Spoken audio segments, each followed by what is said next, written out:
J'espère que vous allez bien. Je suis heureuse de vous retrouver et je vais vous parler aujourd'hui de la prochaine pleine lune qui aura lieu le 5 juin dans l'axe Sagittaire-Gémeaux, donc lune en Sagittaire à 15 degrés du signe du Sagittaire et soleil à 15 degrés du signe des Gémeaux. Et vous allez pouvoir le constater en regardant la carte du ciel de cette pleine lune du 5 juin. C'est que Vénus, la planète Vénus, sera rétrograde, conjointe au Soleil. Donc rétrogradation de Vénus en Gémeaux, maître du Gémeaux Mercure en Cancer, dont le maître est la Lune. Donc vous voyez, là encore, les choses se recoupent pour donner un sens particulier aux synchronicités astrales. Et alors je dirais un sens, voire plusieurs niveaux d'interprétation. Donc je vais vous apporter un ou deux points de vue, mais bien entendu il pourrait y en avoir d'autres, puisque je vous rappelle, l'astrologie apporte des éléments analogiques, symboliques et en même temps de synchronicité, et que l'on peut retrouver également dans la formation de cycles planétaires, des événements qui se sont déroulés à une période d'un cycle planétaire, qui se poursuivent dans le temps, qui vivent, qui évoluent et qui arrivent à des stades d'évolution. Et selon, je dirais, l'étape du cycle, cela donne une tournure spécifique aux événements qui sont en cours. Donc vous avez vu à plusieurs reprises que nous sommes sur effectivement cet amas planétaire en Capricorne. Donc actuellement, Saturne a fait une incursion effectivement en Verseau. Il va revenir en Capricorne donc début juillet, mais là déjà il est rétrograde depuis le 11 mai. Et il va regagner le signe du Capricorne où se trouvent Jupiter et Pluton. Donc ça c'était pour l'année 2020 très significatif, puisqu'il y a 3 conjonctions entre Jupiter et Pluton en Capricorne, ce qui donne effectivement une teneur spécifique à cette année. Et comme il s'agit d'un cycle qui va se reformer, qui est en cours de formation, et en fin de cycle et à la fois en début de nouveau cycle, Jupiter-Pluton, cette conjonction, qui va faire qu'ensuite Jupiter va quitter progressivement Pluton pour intégrer en fin d'année, mi-décembre, avec Saturne, à 2 jours près, chacune de ces 2 planètes rentrera en Verseau. Donc là, nous sommes à une étape cruciale de l'évolution, je dirais, des événements planétaires, parce qu'on le voit, les événements actuels touchent la planète, touchent la population mondiale, avec effectivement des effets qui vont continuer et se poursuivre, puisqu'il s'agit d'une année cruciale. Donc pour revenir à cette pleine lune en Sagittaire, donc elle est dans l'axe où, par ailleurs, sont en train de transiter les nœuds lunaires, dont j'ai parlé dans une précédente vidéo. Donc, nœud nord en Gémeaux et nœud sud en Sagittaire. Donc, ce qui renforce le sens qui peut être donné à cette pleine lune, mais aussi qui lui donne une connotation particulière au-delà de la période de la pleine lune même, puisqu'on s'engage avec les nœuds lunaires sur une période de 18 mois. Alors, cette pleine lune, donc, ici, nous avons la carte du ciel de la pleine lune. Et comme je vous disais, donc effectivement la lune en Sagittaire, soleil en Gémeaux, conjoint à Vénus, Vénus rétrograde, planète maîtresse du Gémeaux, Mercure, en Cancer, dont la planète maîtresse est la lune en Sagittaire. Et vous noterez, ce qui est important ici, le carré au soleil Mars et le carré à la lune de Mars, en Poisson, conjoint à Neptune. Jupiter, maître du Sagittaire, planète maîtresse du Sagittaire, se trouve ici, en Capricorne, conjoint à Pluton. Donc nous sommes là encore dans une étape cruciale qui annonce et qui prépare, je dirais, l'entrée de Mars en Bélier, qui s'installera en Bélier effectivement de juillet à janvier, je crois que c'est autour du 7 janvier. Donc Mars va être dans le premier signe du zodiaque, le Bélier, en domicile, ce qui renforce la puissance et l'expansion du potentiel de Mars, en domicile chez lui, signe de feu, signe cardinal, donc tout y est, pour initier des actions, pour incarner, pour désirer fortement engager des actions. Et par ailleurs, on voit ici qu'il s'agit de carrés pour cette étape de pleine lune. Et j'y reviendrai tout à l'heure. La lune va poursuivre son cheminement dans la roue zodiacale pour arriver le 13 juin en Poisson et former une conjonction exacte à Mars et Neptune en Poisson. Donc là, ce sera effectivement encore plus important parce que je rappelle que Mars et la Lune sont deux planètes qui ont vocation à déclencher des événements. Donc des potentiels déclencheurs importants. Alors là, nous sommes dans une phase, je dirais, de préparation, d'autant plus que Mars se trouve en Poisson et que le signe de Poisson est le dernier signe, lui, de la roue zodiacale, qui a vocation à préparer. On est dans la partie, je dirais, un peu cachée des choses, dans l'ombre. Il a parfois le sentiment d'être freiné. Il peut être freiné dans son désir d'agir. Et en même temps, il prépare son entrée dans le premier signe du zodiaque, le Bélier. Et là particulièrement, donc, à compter de juillet, pour 6 mois, Mars sera, comme je le disais, dans le signe du Bélier. Alors, avec tout ce que ça va générer, là, nous sommes dans une phase préparatoire. Donc, il y a différentes possibilités d'interprétation. Et ce qui est intéressant de voir, c'est que Mars, effectivement, a vocation à être aussi volontaire dans l'action, à vouloir imprimer de son sceau ce qu'il touche, de vouloir engager une action, de ne pas rester en position de stagnation, et en même temps, quand il est en Poisson, il n'est pas forcément très à l'aise dans ce signe d'eau. Alors, qu'est-ce que peut nous dire effectivement cette pleine lune? Alors, donc, je vais commencer par les aspects harmoniques. Donc, les aspects harmoniques se situent d'une part entre Jupiter et Neptune, comme d'ailleurs entre Mars et Mercure, et devraient et pourraient, si l'on sait s'en saisir, constituer des leviers importants pour des prises de conscience, je dirais salvatrices. Pourquoi je dis salvatrices? Parce que Mars et Neptune sont en Poisson, et qu'on parle bien de la symbolique du sauveur à travers le Poisson, de la bienveillance, du soin accordé. Donc c'est important de considérer ce potentiel comme une possibilité de prise de conscience, puisque nous sommes avec Neptune en Poisson, donc qui élève la conscience, qui élargit le champ de conscience, et Mars qui s'y situe, et qui peut être aussi un vecteur d'ouverture de conscience. Jupiter permet en aspect harmonique un élargissement de la conscience. Il est là pour amplifier, pour élargir. Il est là aussi pour apporter toute la connaissance dont il est porteur, puisqu'il est aussi la planète maîtresse du Sagittaire.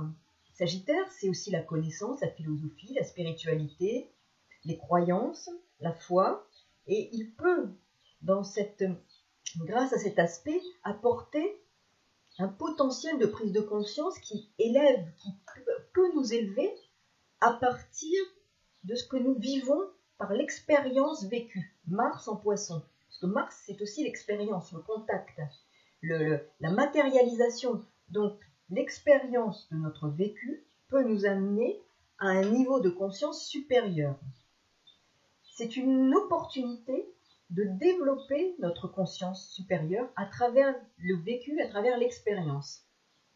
Jupiter est aussi donc le maître du nœud sud, puisque le nœud sud traverse le Sagittaire. Donc ce qui va renforcer le fait de chercher à tirer un enseignement de ce qui se passe actuellement, de ce que nous vivons, alors au niveau, je dirais, collectif, avec le Poisson et Neptune, mais aussi individuelle, et à un niveau plus de notre identité avec Mars, qui rappelle le Bélier, et qui est le premier signe du zodiaque, qui parle bien de nous, individuellement. Comment, individuellement, on peut, dans notre prise de conscience, se situer dans le collectif. Mars en Poisson.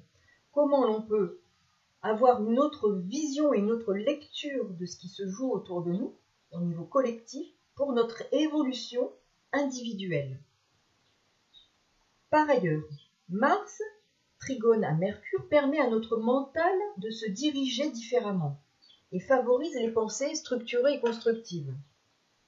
Donc c'est important de voir comment tout ce qui se joue autour de nous, tout ce que nous traversons, comment on peut en tirer un enseignement. Je rappelle le Sud en Sagittaire. Quel enseignement peut-on tirer de ce que nous vivons tous individuellement et respectivement?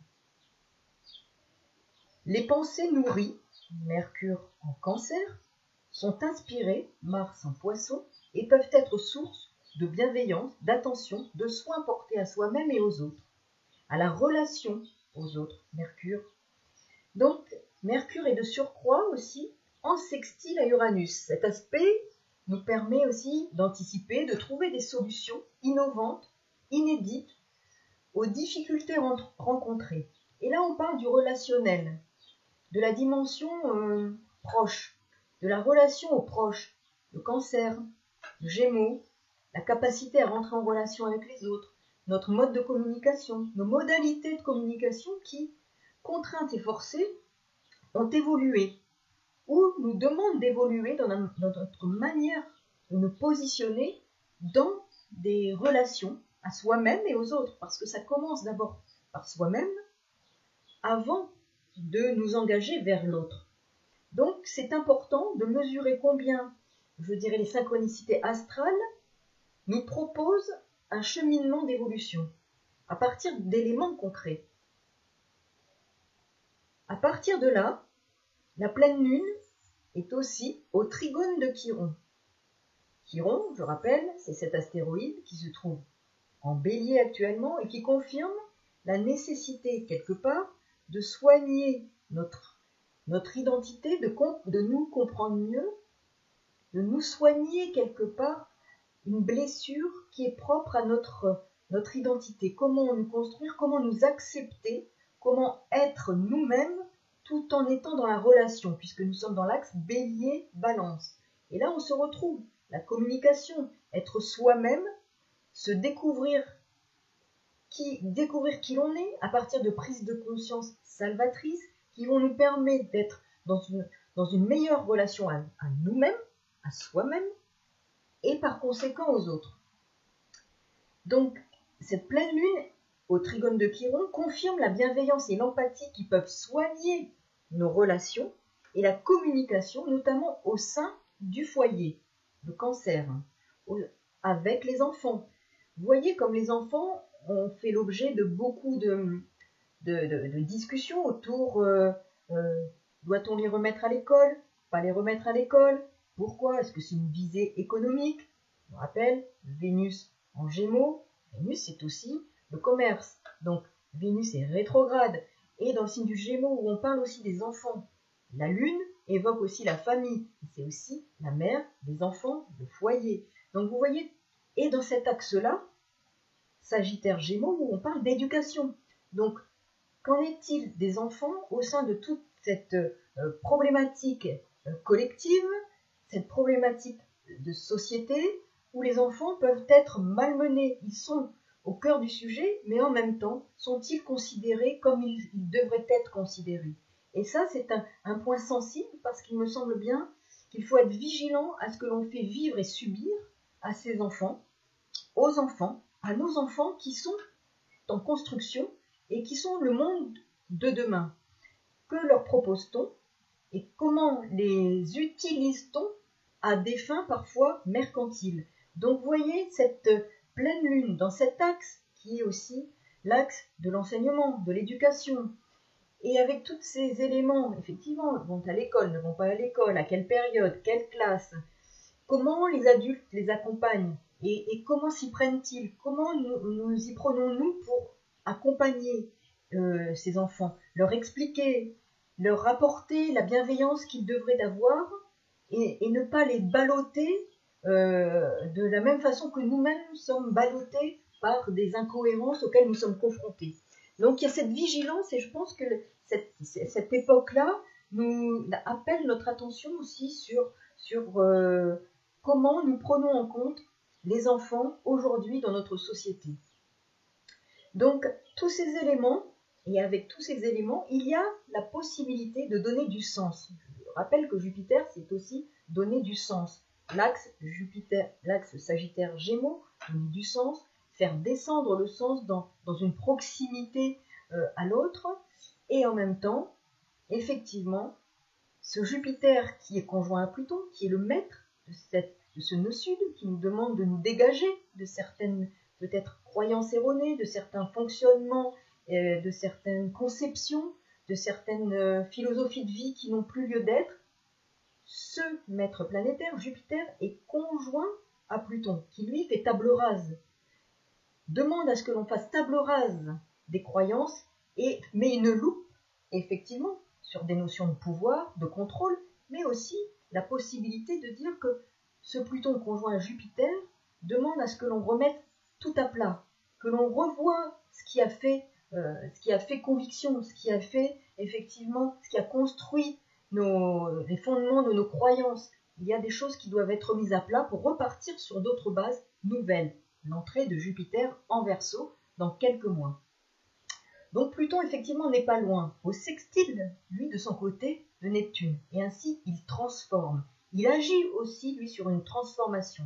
Il agit sur nous en profondeur, nous permettant d'aller au-delà des évidences premières. Pluton. Mars conjoint à Neptune, lui, en revanche, est au carré exact, comme je le disais, du Soleil en Gémeaux, et au carré de la Lune en Sagittaire.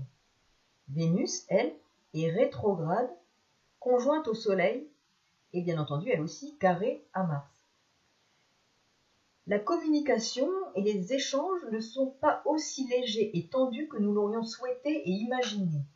Effectivement, on peut imaginer Vénus en Gémeaux, l'ouverture, les échanges, mais là, elle est rétrograde. Donc ça veut dire qu'elle est freinée, que la communication interroge, pose question. Elle n'est pas aussi fluide que l'on aurait pu imaginer, effectivement. Bon, nous ne sommes pas au 5 juin, mais ce 5 juin est un moment aussi, une étape pour mettre en lumière ce qui est engagé déjà depuis la nouvelle lune, donc, et qui confirme. Les échanges ne sont pas aussi fluides. On ne peut pas parler avec un masque, avec des plexiglas, pour éviter le contact. On ne peut pas effectivement se toucher. On peut difficilement parler longtemps parce que ça fatigue avec le masque. Le masque a plutôt vocation à nous faire fermer notre bec. Donc effectivement, voilà, tout est symbolique, réel s'incarne, mais aussi une grande symbolique à travers tout ça. Donc nous sommes vraiment dans une période où on parle de communication, et en même temps cette communication, elle est particulièrement entravée. Notre plaisir à échanger, à communiquer est complètement entravé.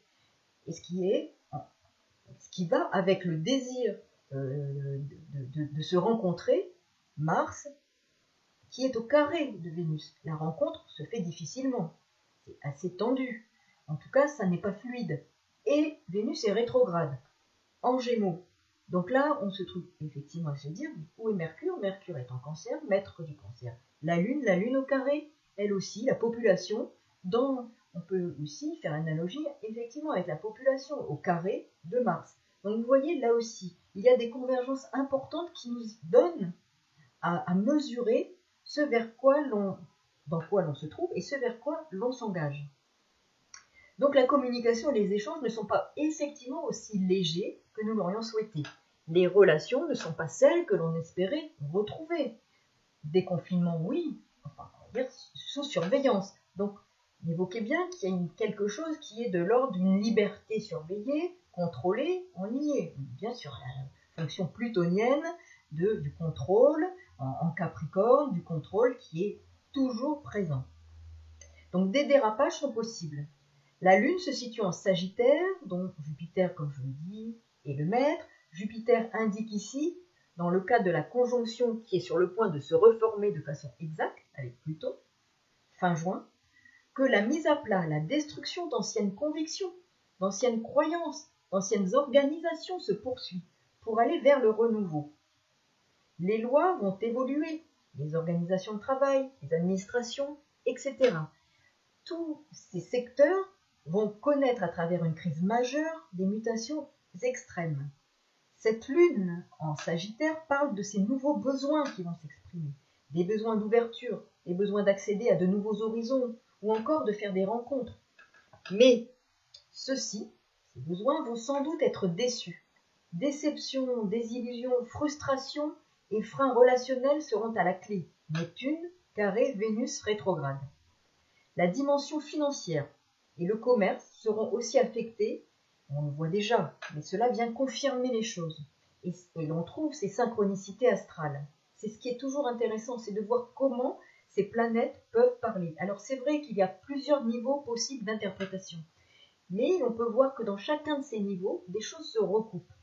Donc on peut être, tout dépend du niveau vibratoire sur lequel on veut se raccorder à la fonction planétaire.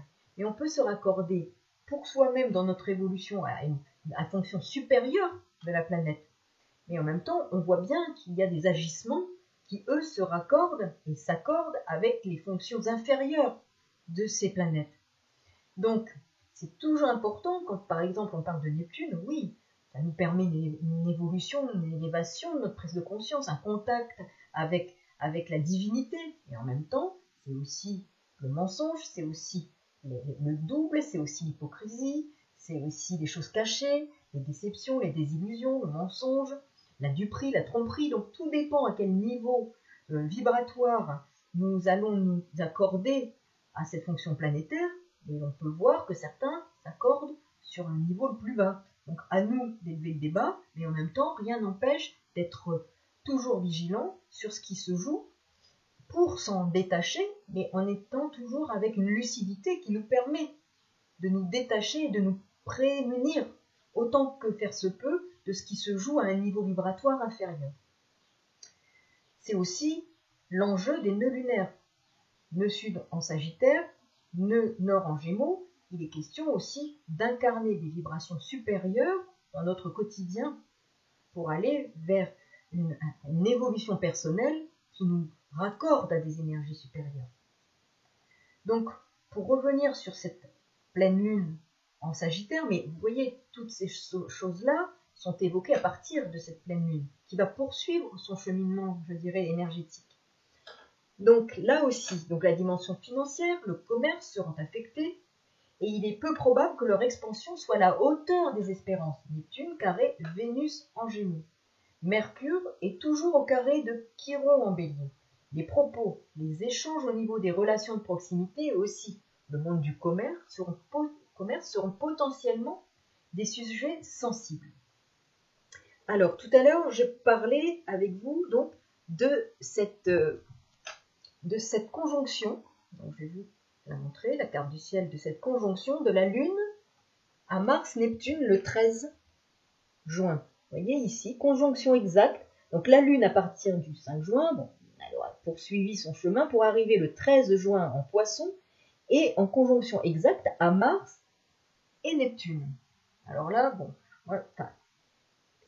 ce que l'on peut dire, c'est que là, nous sommes vraiment dans la préparation de l'entrée de Mars en Bélier, donc en juillet. Alors, donc, ce qu'on peut se dire à travers cette seconde étape, après cette pleine lune du 5, arrivée de la Lune donc en conjonction à Mars, Neptune en Poisson. Donc, Mars et la Lune sont des planètes, comme je le disais, aux effets déclencheurs. Mars ne stagne pas, il est en action. Il engage une forme de quête, une véritable quête. Et là, de surcroît, activé par la Lune, il est en mouvement, d'autant qu'en Poisson, il est en signe mutable. Par ailleurs, Mercure est en Cancer, dont la planète maîtresse est la Lune, ce qui nous confirme qu'il s'agit de comprendre ce qui est caché, ce qui est occulté, ce qui est derrière le voile. La découverte d'une vérité personnelle et collective se propose à nous. Le nœud nord en Gémeaux, maître Mercure, voyez, renforce cette interprétation, puisque, comme je l'ai dit, Mercure est en Cancer, planète maîtresse Lune, conjointe à Mars, et Neptune en Poisson. Donc tout converge à nouveau pour nous dire qu'il y a une quête de quelque chose qui est caché. On nous propose de découvrir quelque chose. En tout cas, à un moment donné, il y a un besoin, avec la Lune, de comprendre, avec Mercure en Cancer, ce qui se passe derrière le voile. Vous voyez ? Tout ce qui peut être donné comme sens à cette conjonction.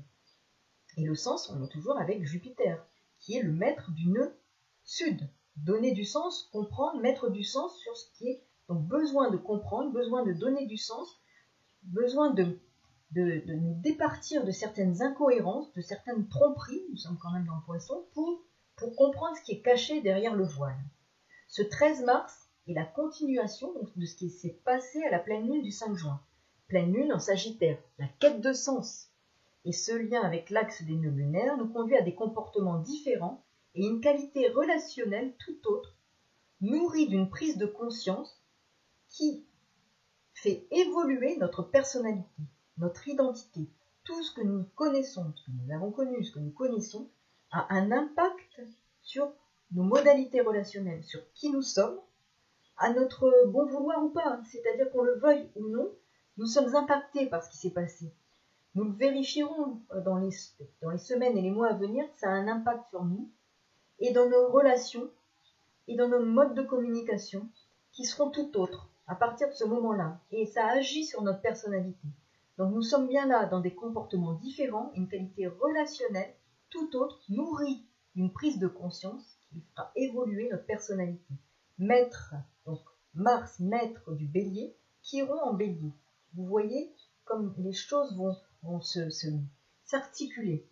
Et maintenant, se manifeste par une forme de révision de nos modalités relationnelles. N'oublions pas que Vénus est rétrograde, de nos modalités de communication qui ne seront et qui ne sont plus les mêmes.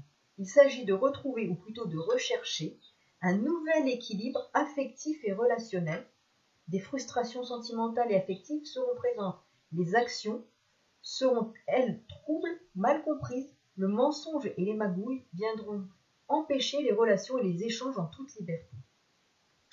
Donc je crois que ce qui est important, c'est de mesurer combien, à travers l'expérience que nous propose Mars, d'une dimension supérieure, transforme les désirs, le rapport à soi-même, quand il va notamment rentrer en Bélier, le rapport aux autres, puisqu'on est dans l'axe Bélier-Balance, qui potentiellement sera modifié. Ce que nous vivons, ce que nous expérimentons avec Mars, nous apporte la découverte d'autres dimensions en Poisson, actuellement, parce que nous sommes à la fin d'un circuit de ça, puisqu'il arrive dans le dernier signe de la roue zodiacale pour arriver en Bélier. Donc nous sommes à la fin pour engager quelque chose de nouveau. Et donc des prises de conscience peuvent être source de nouveaux comportements à partir de l'entrée de Mars en Bélier. Toutefois, Mars conjoint à Neptune évoque aussi d'autres niveaux de manifestation et d'interprétation. Il peut aussi être question d'actions qui ont vocation à manipuler, à user de ruses pour atteindre ses objectifs. Mars, ici, peut aussi parler de sentiments de frustration dans l'action, d'entrave, de barrière. Mars, dans son rôle de guerrier, quelque part, se prépare dans l'ombre à agir. Mars est en Poisson, il se situe en effet dans l'équivalent de la maison 12. Il va s'engager en Bélier sous peu. Il sera en domicile, en signe cardinal, en signe de feu et l'équivalent de la maison 1. Donc on est bien sur quelque chose qui va commencer plus particulièrement. Mars est dans cette démarche de surcroît, comme je le disais, conjoint à la Lune, qui là est fécondante, particulièrement le 13. Donc nous sommes bien dans une phase de préparation qui est très importante, tant au niveau individuel qu'au niveau de la relation, qu'au niveau collectif. Voilà. J'espère vous avoir apporté un éclairage qui est un éclairage parmi d'autres, voilà, que vous pouvez bien entendu exposer à d'autres interprétations, et puis avec plaisir, je vous lirai si vous m'adressez des commentaires. À très bientôt. Merci encore. Au revoir.